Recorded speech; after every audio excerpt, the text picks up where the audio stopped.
Hello and welcome to the Mindset Spot, a conversation that we do have anytime we come on air to discuss not just issues but discuss also solutions to empower and inspire one another. And today we're exploring the depth of friendships and the impact that they have on our personal growth. Let's face it. The reality of today is that tell me who your friends are, and I will tell you who you are. This powerful statement reminds us that the company we keep actually reflects deeply on who we are. It reflects deeply on our own character and values, and it leads us to question, how do our friendships shape us? Are we nurturing relationships that encourages growth, or are we surrounded by influences that hold us back?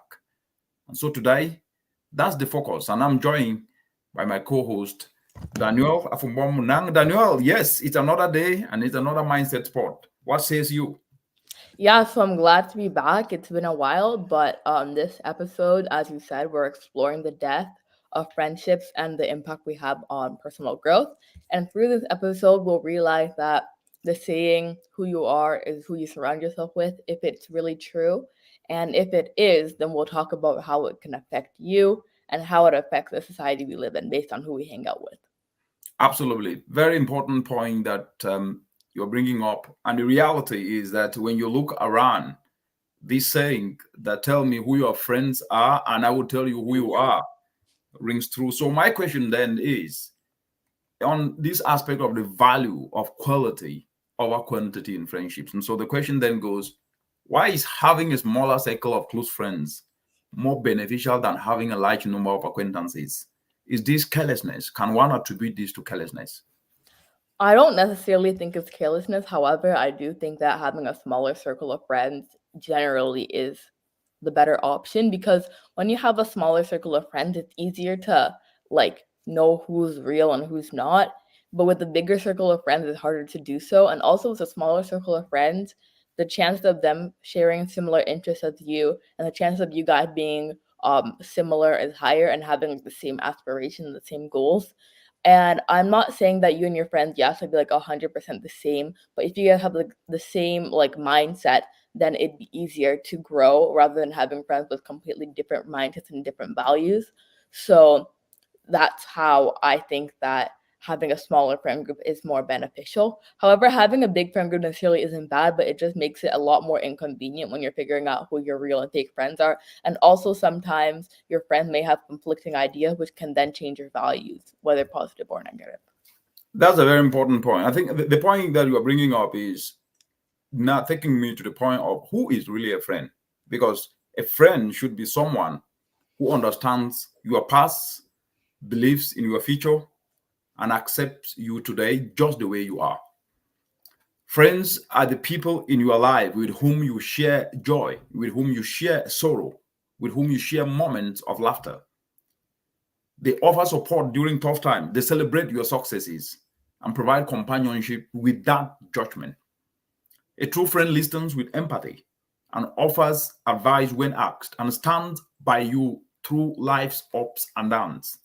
Friendship is built on trust. Friendship is built on respect. Friendship is built on mutual affection, forming a bond that can last for a lifetime. If that then is the definition of friendship, and the question then becomes, like I first asked, why is having a smaller circle, as you did say,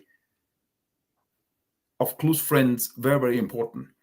And I think building on what you've said, a small circle of friends ensures more meaningful, deep connections. And these relationships provide stronger support, genuine advice, and a safe space for personal growth.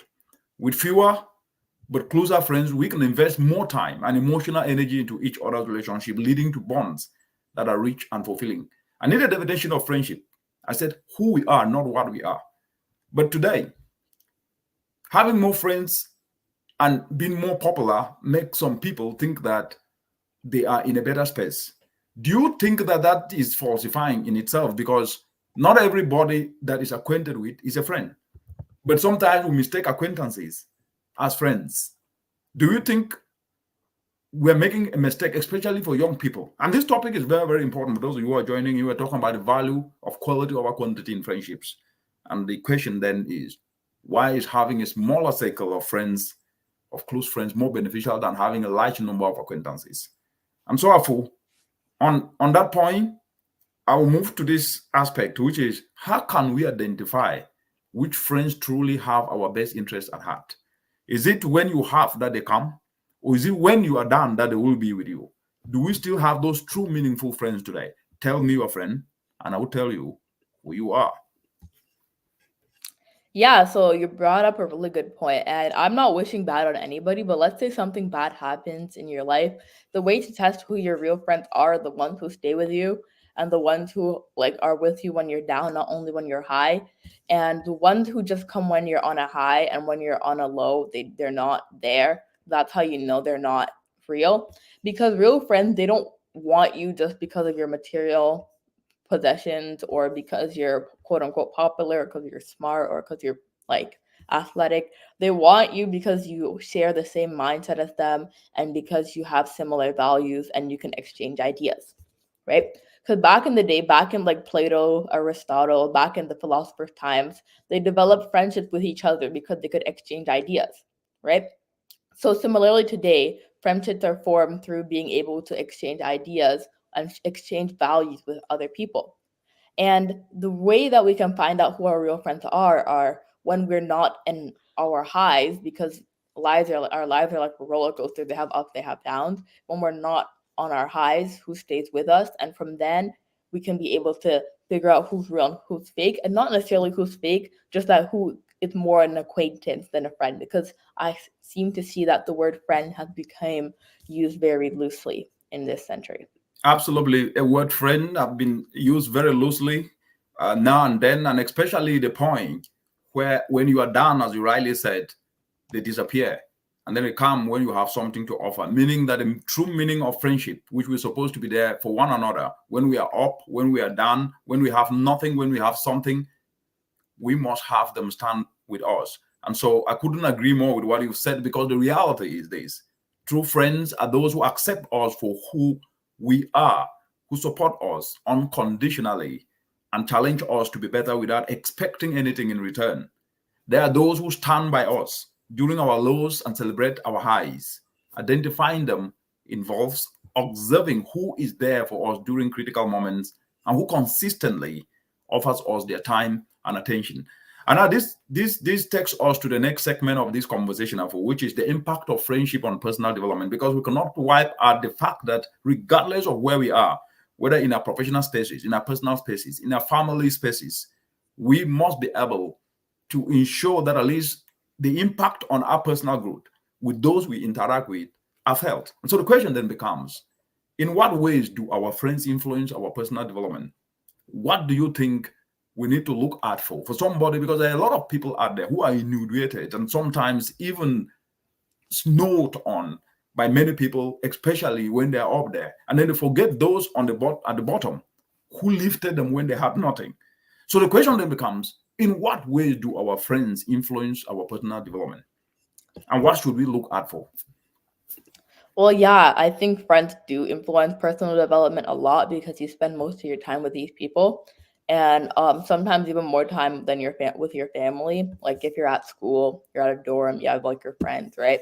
So I think that friends do obviously influence you a lot. So if a lot of your friends are driven and they're very smart and they're very hardworking, the chances of you being smart, driven, and hardworking are higher. But if your friends are the opposite of that, then the chances of you being the opposite are higher as well. So to answer the question on what you should look for, just look at your friends, look at what they're doing, look at how they're doing certain things.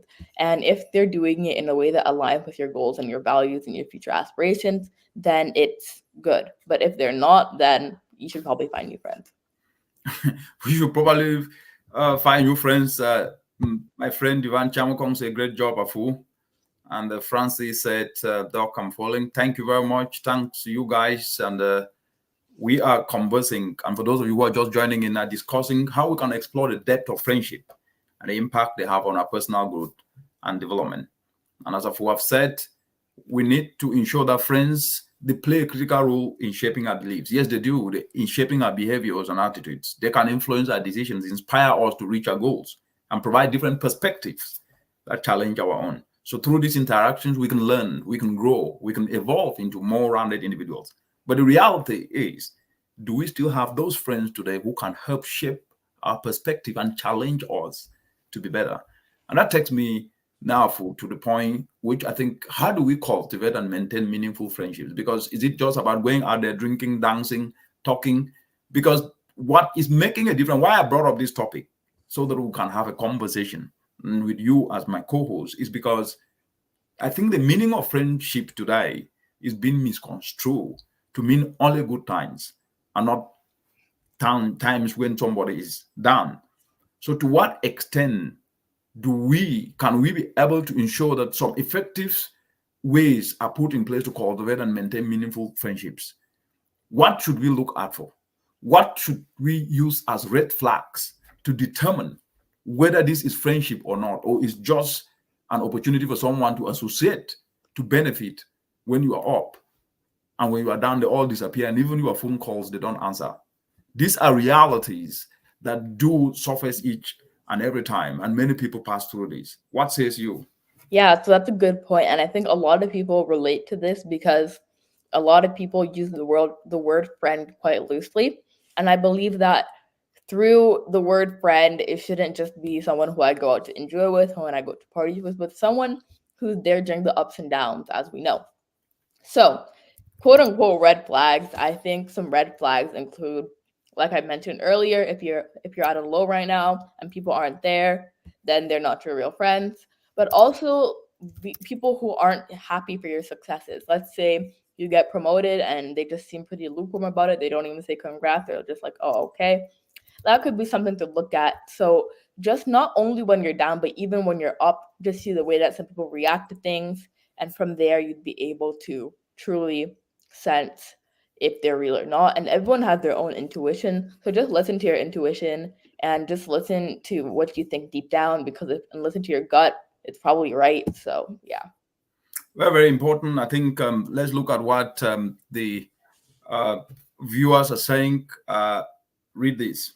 Okay, so Desert Jude Kedzie says, Doctor, the way you are molding this young lady. I call her young lady at her age. She'll be greater than you, which is a great achievement for you and our community. Thank you for your positive influence in our community. Yes, thank you, Mr. Nji. And Mombani, my friend, is watching. Amuba, yes, watching from Douala. Friendship is tested during difficult times. Yes, indeed. And we have Daniel, live in Kenya, Bungoma County, Karibu Sana, Ndugu. And we have Frank from Malawi watching. And Mr. Chamakong Divine from Maryland watching. Yes, keep sharing, guys. Let's dissect this very important conversation today, friendship. Yes, I will back to the drawing board of what you said on cultivating and maintaining meaningful friendship. I think one of the points that you brought up, especially meaningful, involving being authentic, is important. Practicing good communication and showing appreciation and gratitude. And I use these words, appreciation and gratitude, because if we are not appreciative and show some gratification towards our own friends, and that is reciprocated, then definitely that's not friendship. It's actually just a gold mine for people coming to tap. It's important to invest time in those relationships, be there for each other in times of need, and celebrate successes together. Like you rightly said, there are some people who claim to be friends only when they see you falling. When you start rising, the friendship disappear. Those are not friends, those are red flags, right? So maintaining these friendships require efforts from both sides, including regular check-in, respecting boundaries and mutual respect. So what then should one look out for? I think qualities to look out for to avoid red flags: definitely empathy. A good friend can empathize with you, understand your feelings, and offer support without judgment. Trustworthiness. Trust is the foundation of any strong friendship.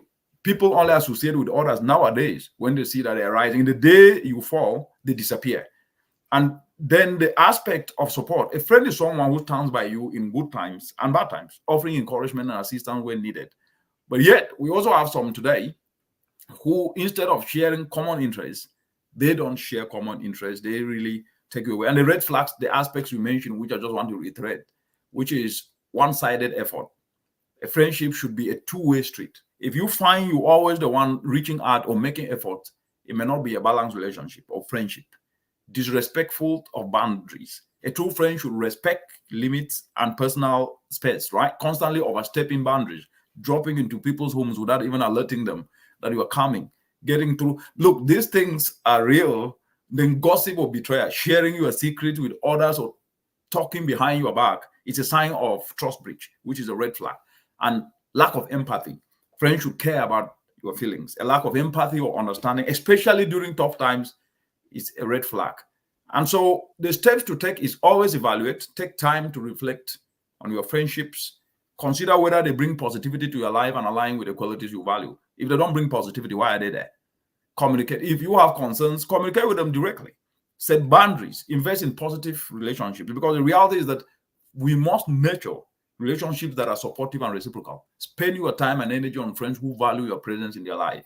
Don't waste your time, because time lost is money lost, is opportunity lost. And always be willing to let go. If a friendship is consistently negative, draining, or unfulfilling, it may be necessary to distance yourself. Prioritize your well-being and emotional health. That's what I would say. So, Afu, over to you. Yeah, so every single episode, I never fail to mention this. For you guys who are regular watchers, you probably already know where I'm going with this.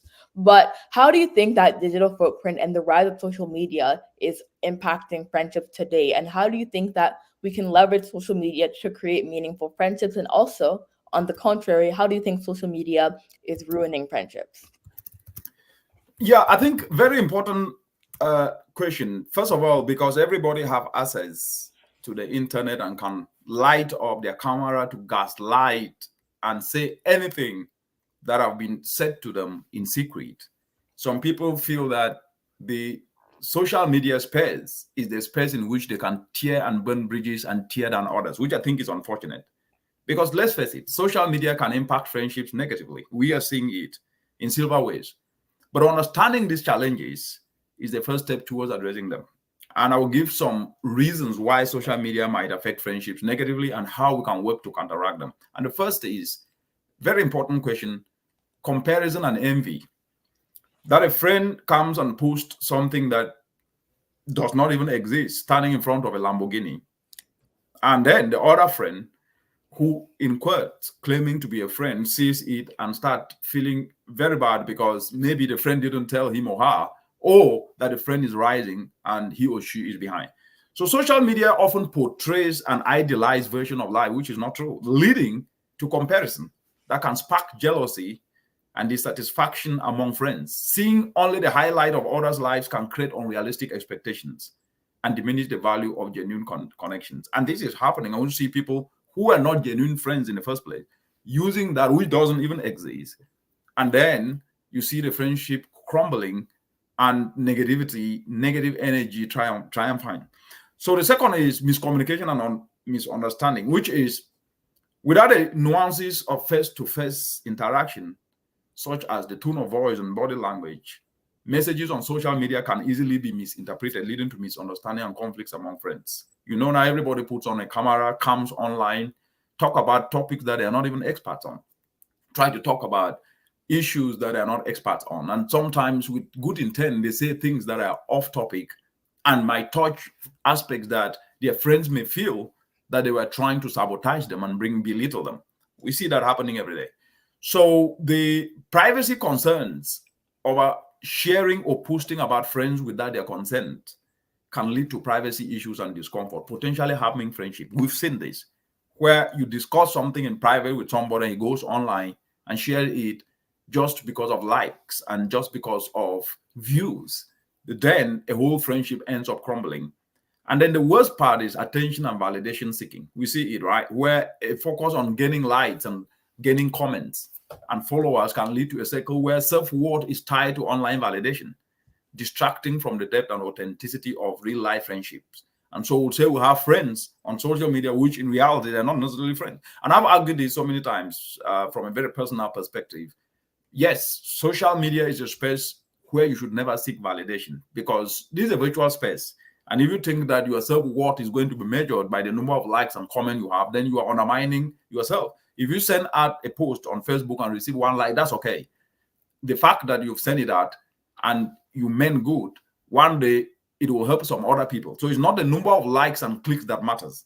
It's what you do in an authentic way that matters. So how do we address these negative impacts of social media, where people are putting not just the digital footprint, but also putting and making things that will come back to haunt them, but that end up destroying not just friendships or families, etc. I think the first will be conscious use of social media, which is we need to be mindful of the time spent on social media and the content we engage with. So prioritizing interactions that are positive and genuine is key. The second is promote positive interactions. So we must be able to use social media to encourage and support everyone, including friends, right? Share content that uplifts others and strengthens your connections. Steer off negativity. Because now there is monetization in Facebook, people will gaslight anything and say, but the truth is, as we always say, their digital footprint stays forever. Whatever, if you delete it, you will not delete it in Facebook cloud. One day, immediately you post that, people screenshot this. Even if you are deleting it, it's already in thousands and thousands of people's saved cloud, that one day they will resurface with that. So mind what you post. Set boundaries.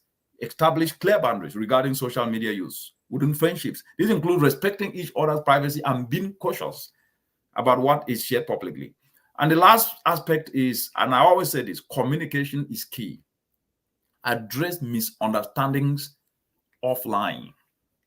Address misunderstandings offline, because misunderstandings addressed directly and communicate directly to the person concerned will save you more time and do you more good.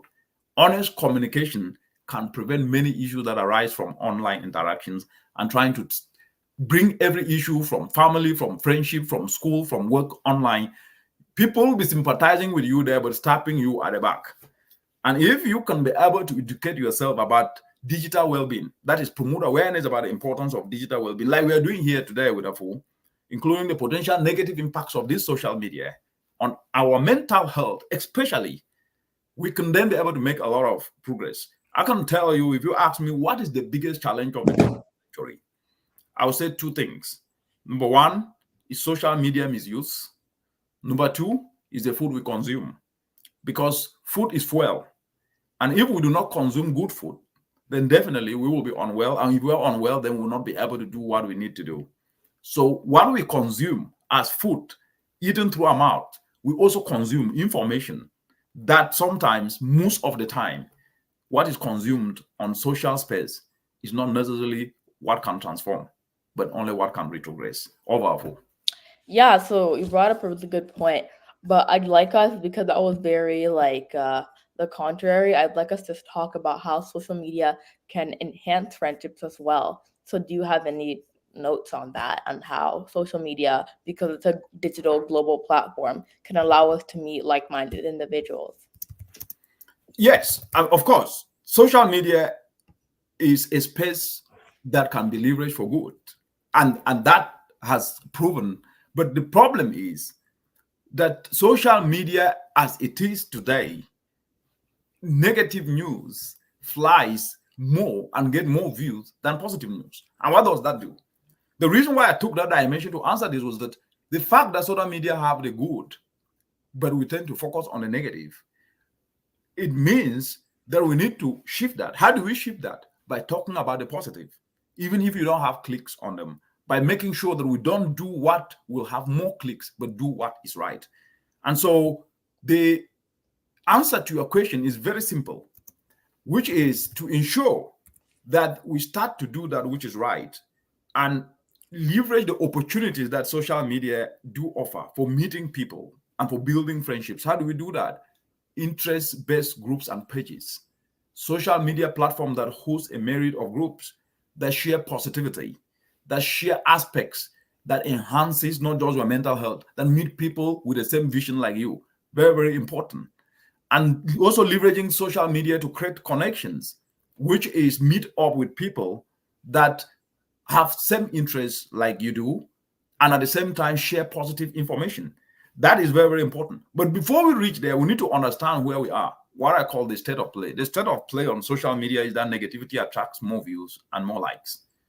How do we move away from that?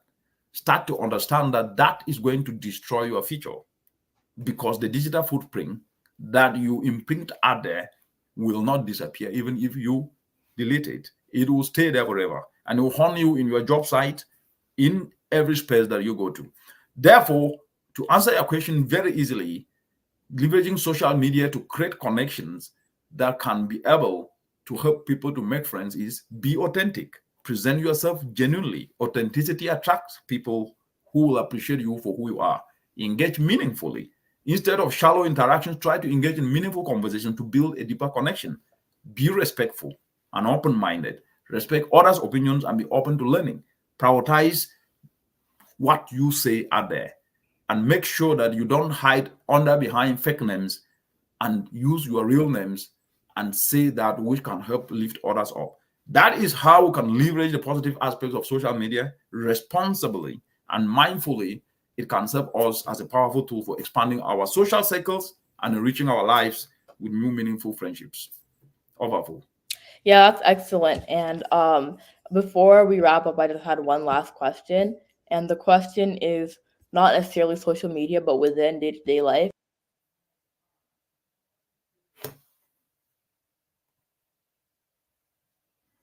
Yes, everyone who is joining us now, we are conversing the depth of friendship and the impact they have on our personal growth.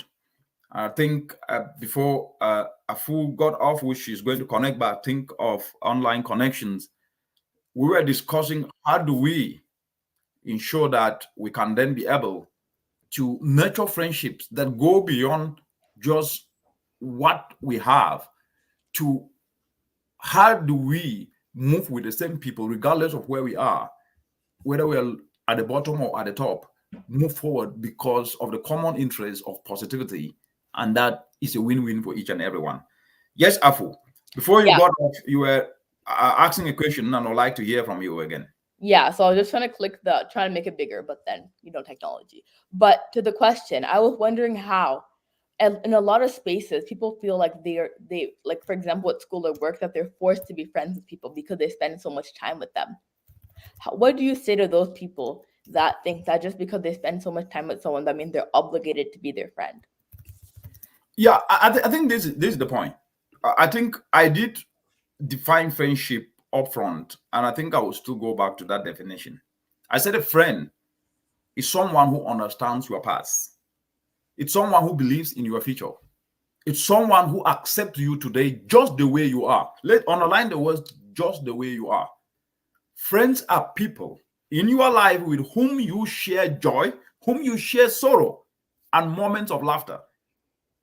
And they offer support during tough times and celebrate your successes and provide companionship without judgment.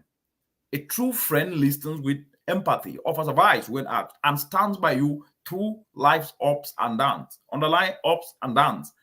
Friendship is built on trust, underline trust. It's built on respect, underline respect. And it's built on mutual affection, forming a bond that can last a lifetime. The question then becomes, do those people fit the bill? There is a difference between acquaintances as colleagues and friendship. Because do you tell me that in school, of course, in your classmate, you have to be friend. There's a difference between being friendly and having somebody as a friend. And everybody should be friendly because we are human beings. So we need to be kind. We need to be empathetic. We need to be friendly. But we are talking of a person that you will call a friend, that you can share secrets, you can be able to seek advice, and you will have the confidence that these are not going to be thrown out when a camera is put on, and when we become angry, they unleash everything. Those are not friends. Those are acquaintances. So there is a difference between acquaintances and a friend. Powerful. Yeah, so that's a really good point. And I think that for the viewers who are watching, a lot of people get confused with that term, and the term friend is just thrown around.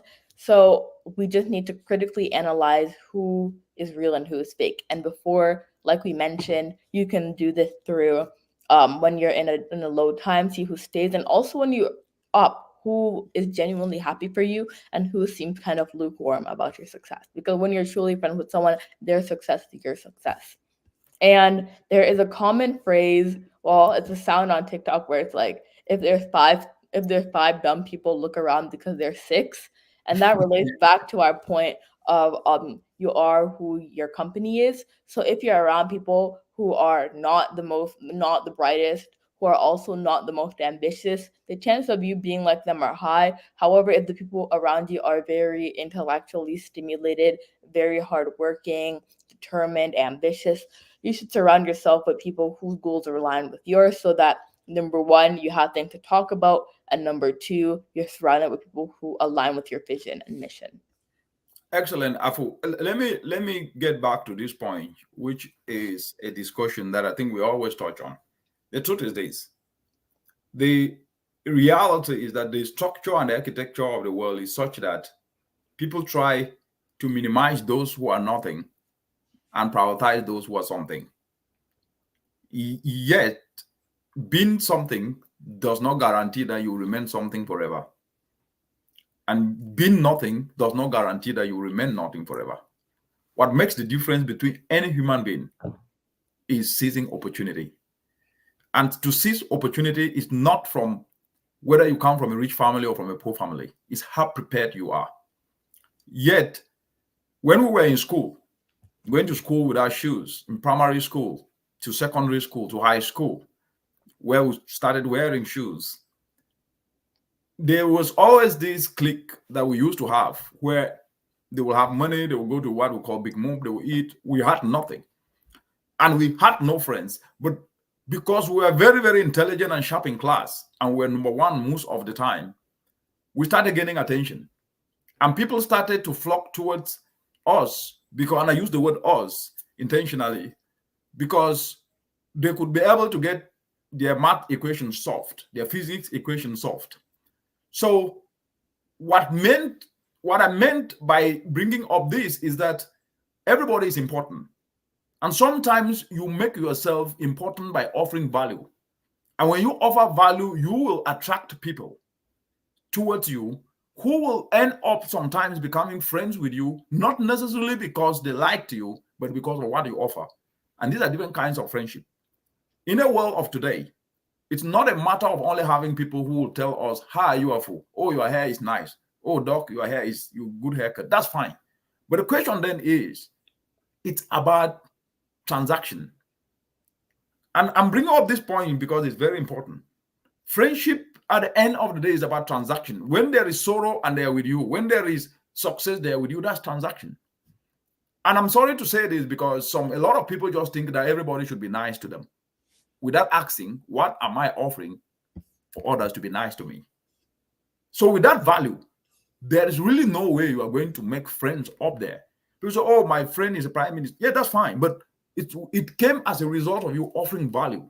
That then they say, oh, that person, that guy, that girl is valuable. It means she can be able to solve a problem. She can bring ideas and we can be able to move ourselves forward by doing this. So why I brought this up is that in as much as the depth of friendship and the impact they have on our personal growth cannot be one-sided. And that takes me to the last point, which is a lot of people, from family members to friends and etc., will demand and you will give, will demand and you will give. And the day you don't give, you are no longer a friend. So my question then is, how do we address this when friendship is only built on materialism rather than on how good you were before and what you have done? But the day you don't do it, you are a terrible friend. Over. Yeah, I agree with that because although friendship is a transaction, as you said, it's about, like, for example, like I said back in the day with the philosophers Plato, Aristotle, it was an exchange of ideas, right? And that's exactly what friendship is. So when it comes into a little dangerous space is when it's just a friendship of when you give, give, give, give, give. And to be honest, we're not NGOs. Like, we are not non-governmental organization to be handing out food to people. We're not food banks, right? So same way, we're not idea banks. We're not just to be handing out ideas. That's not what we're supposed to do as friends. It's supposed to be a transaction. You get some, you give some, and that's how it is. Same way, like, for example, let's say that one of your friends is well off and you are out for lunch. You forget your wallet. The friend covers you. And then you seem to keep on forgetting your wallet all the time. Do you think that friend will be happy even though they're well off to consistently pay for you? No, right? However, if it's a one-time thing and the next day your well-off friend forgets their wallet, then it's a transaction, right? You got them the next time. But then where friendship starts to get into a gray area is when you just keep on giving, giving, giving, and you never get.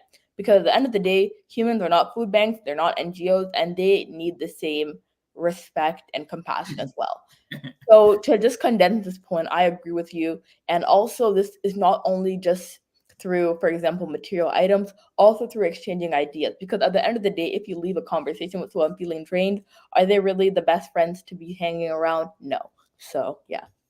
Very good point, Afo. And I think that is a very interesting aspect. And I'll build on that as we move forward before we conclude, which is there is this attitude that because someone knew you and you needed a person and the person didn't show up, that the person is a bad person. And that you needed dollars and the person did not give, that the person is a bad person, and vice versa.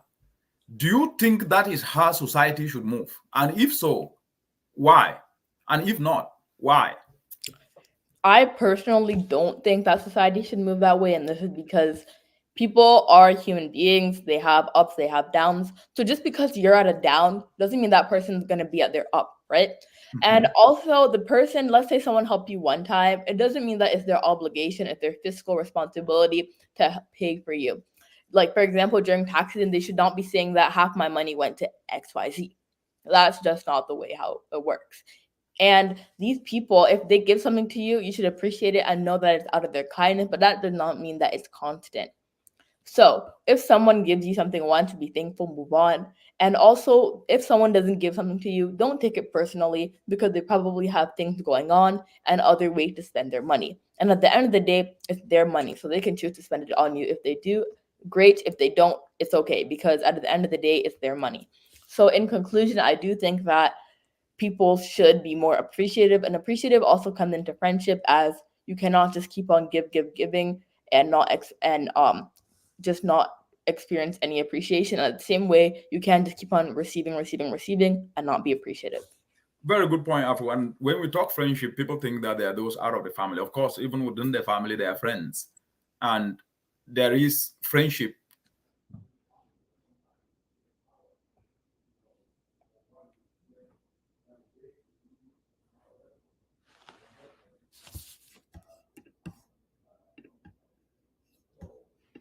I think that is the best way it needs to be. Because what I started off by saying is that friendship is not just external, there is also internal family friendship, which sometimes comes to the glory spotlight only when you are giving. So the day you are unable to give, then you are no longer a friend. To what extent do we discuss and put a stop at where should we stop giving? Don't get me wrong, people should help where they can help, and people should give where they can give.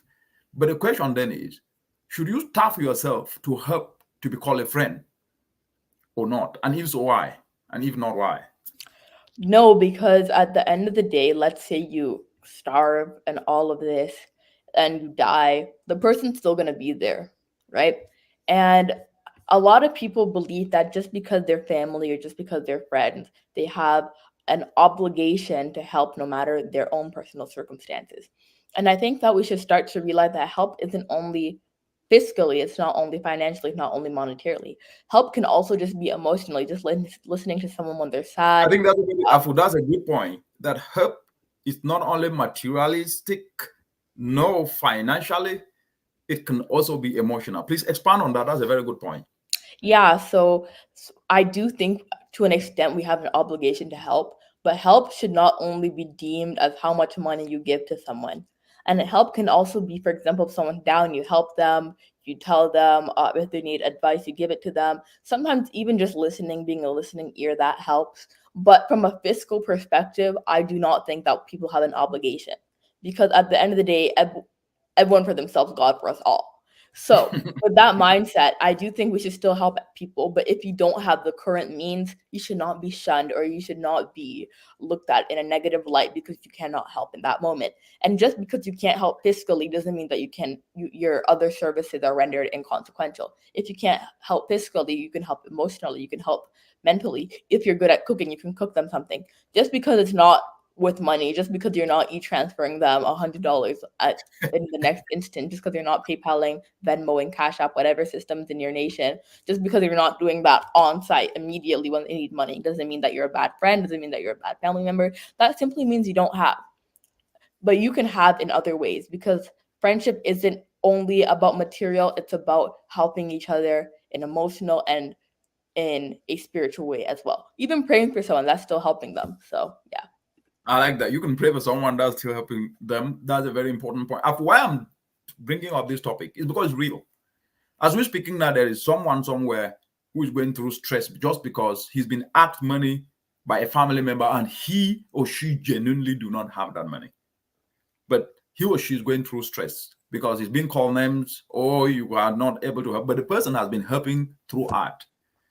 What advice will you give this person? Genuinely, we should help when we can. When we cannot, should we endure emotional turmoil and mental turmoil just to please? What candidly can you say to save a life as we speak?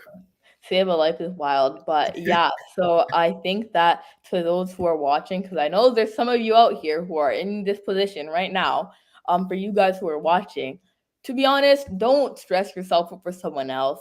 Like, it's never that serious. You did your best, you helped out when you can, but like we mentioned previously, fiscally helping out does not mean that you're a good person all the time, like a bad person if you don't fiscally help out. You can help out in other ways. So if you literally cannot help, you don't have the money, that's not your fault. And people shouldn't get mad at you for that. That's just the circumstance that you're in. Instead, what you can do is focus on helping out in other ways, whether it's praying for them, listening. And if they don't still get that and they don't understand that you can't help out financially and they're not accepting and they're not content with the other ways you can help out, that just shows their character, which is not good. And you shouldn't focus on that. Just try to focus on yourself and build yourself and help in the ways you can. And if you can't help, you can't help. Just pray. If you cannot help, you cannot help. Just pray is the word that you heard from Afu. And that tells it all as we discuss this conversation. As we have this conversation today on exploring the depth of friendship and the impact it have on each and every one of us, on our personal growth, we must be able to do what we can do and understand that friendship is not built on material. Friendship is built on trust, is built on support, and is built on genuineness. But if we think that if somebody cannot have something to give you, and because of that, he cannot be your friend, so be it. We cannot make friendship to be premised on materialism rather than on support, both emotional and being there for one another, either through advice or, of course, just checking in. That was the conversation. And I've what's your last word? Yeah, so thank you guys for watching. And throughout this episode, we discussed various things from the characteristics of friendships to social media impacting friendships, and also what to do if you're in a situation not only with friends but also with family. And I'd like to say thanks for watching again. And also remember to choose your friends wisely. And if you are in a position to help, help. But if you cannot help, then you can't help, and help in other ways. And always remember that true friends will be there for you when you're up and when you're down. And true friends will also be happy for your successes and not lukewarm. So, as we round it up, I just want to say thanks for watching. And friendship is something that is important, but we should not be using the word friend loosely. And also, if you're in a predicament where you're stressed about not being able to find a family or a friend, just stay calm and do what you can. Absolutely. Stay calm and do what you can. And today, as we discussed and navigated the discussion on how we can be able to make genuine friendship, we saw that navigating the complexity of friendship in today's social media landscape, amplified by the digital age and social media, requires a delicate balance between genuine connection and social expectations. At the core of this conversation, friendships should enrich our lives. They should offer our support, joy, and mutual growth. At the core, friendship should enrich our lives. However, the pressure to expand our social circles, both online and in real life situations, can sometimes lead to relationships that feel forced or superficial. The essence of our conversation today showed that true friendship lies in quality and not quantity. It's not the number of friends you have that matters. It's about finding those who resonate with our values, those who share our interests, and those who support us through various life stages. Social media, we did discuss, while a powerful tool for connecting with like-minded individuals across the globe, also brings challenges such as comparison, envy, and individuals and miscommunication. Yet, what we discussed today was that by engaging with everyone in a mindful way and prioritizing meaningful interactions over mere numbers and using it to enhance rather than replace real-world connections, we can harness the potential of social media for positive impact. Yet, we also discuss that a lot of people do feel pressure to be friends with someone, whether due to professional obligations or social dynamics or family connections. Setting boundaries and practicing tactful communication are key. That's what we converse. And it's important to remember that it's okay to politely maintain a distance from relationships that do not feel authentic or reciprocal. Our conversation also focused on how do we ensure that personal growth and seeking out environments that align with our true selves naturally lead to fulfilling, less forced relationships and friendships. Ultimately, what we did discuss and ended with was that the journey of friendship is deeply personal and involves over time. Embracing authenticity, practicing empathy, and maintaining open communication are foundational elements for building and sustaining meaningful friendships. And so, in a world that often emphasizes the superficial aspects of connection, what we discussed was that cherishing those genuine bonds becomes even more precious. So, by valuing ourselves and the quality of connections we cultivate, we can navigate the complexity of modern friendships with grace and with fulfillment. Until then, it is the Mindset Spot. And thank you, everyone, for watching and tuning in, and share this conversation because it might just help and set alive somewhere. Until then, bye-bye.